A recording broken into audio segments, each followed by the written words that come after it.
அதிசயங்கள் செய்கிறவர் நம் அருகில் இருக்கிறார்.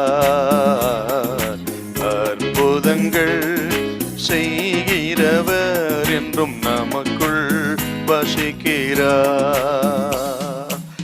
2 பேதுரு 2:14 கொஞ்சம் வாசிங்களேன். விபச்சார மயக்கத்தால் நிறைந்தவைகளும் பாவத்தை விட்டு ஓயாதவைகளுமாய் இருக்கிற கண்களை உடையவர்கள். பாவத்தை விட்டு ஓயாத கண்கள், எந்த நேரமும் தகாததை பார்க்கிறது. அதுதான் உலகம். 119 சங்கீதம் 37 அருமையான ஒரு ஜெபம் பண்றாருங்க அந்த பக்தன். மாயை நான் பாராதபடிக்கு என்னை காத்துக்கொள்ளும் ஆண்டவரே. எது மாயனா? தூரத்துல பார்த்தா இருக்கிற மாதிரி தெரியும், போக போக பார்த்தா ஒண்ணு இருக்காது. காணல் நீன்னு சொல்லுவோம் இல்லையா? தூரத்துல பார்த்தீங்கன்னா அங்க தண்ணி இருக்கிற மாதிரி தெரியும், போக போக போயிட்டே இருக்கும், தண்ணி இருக்காது. அது காணல் நீர். இதுக்கு பேர் தாங்க மாயை. சுருக்கமா சொல்ல போனா சினிமா ஒரு மாயை. அதை நம்பி இழந்து போகிற கூட்டம் எத்தனைங்க. கத்திரிப்பள்ளி இதெல்லாம் ஒரு மாயைங்க. அதை பார்த்து உங்க வாழ்க்கையை மாத்து நினைக்கப்படாது.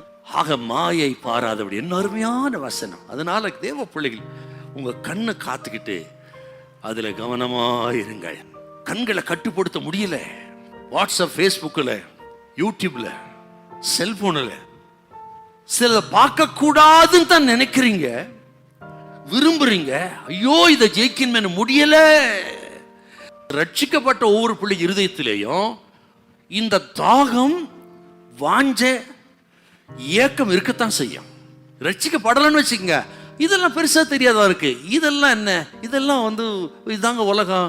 இப்படிலாம் இல்லைன்னா வாழ முடியாதுங்க. சினிமா பார்க்க இருக்க முடியுமா? சீரியல் பார்க்காம இருக்க முடியுமா? இதெல்லாம் என்ன இருக்கு?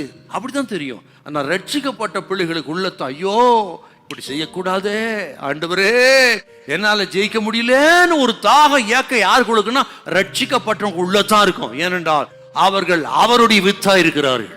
உண்மையோ நாள்ல சொல்றாருங்க, நாம் யார் என்றால் அவருடைய வித்து நமக்குள்ள இருக்குது. பரிசுத்தம் அது வித்து, ஜெப வாழ்க்கை அது வித்து, ஆத்தும பாரம் அது வித்து, அதெல்லாம் நமக்குள்ள இருக்குது. யார் ரட்சிக்கப்பட்டிருக்கிறோம்? இயேசு நமக்குள்ள இருக்கிறார். ஆகவே உலகத்தில் இருக்கிற உங்களுக்கு இருக்க இயேசு பெரியவர். அவர் உள்ள இருக்கிறதுனால வித்து நமக்குள்ள இருக்குது. ஆகவே அவர்களுக்குள்ள இந்த வைராக்கியம் வாஞ்சி இருக்கத்தான் செய்யும். ஐயோ ஆண்டவரே நான் ஜெயிக்கணுமே.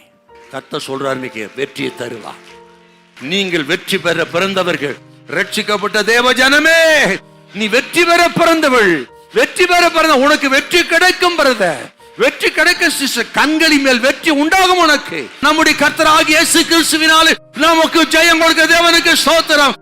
ஹல்லேலூயா, ஹல்லேலூயா.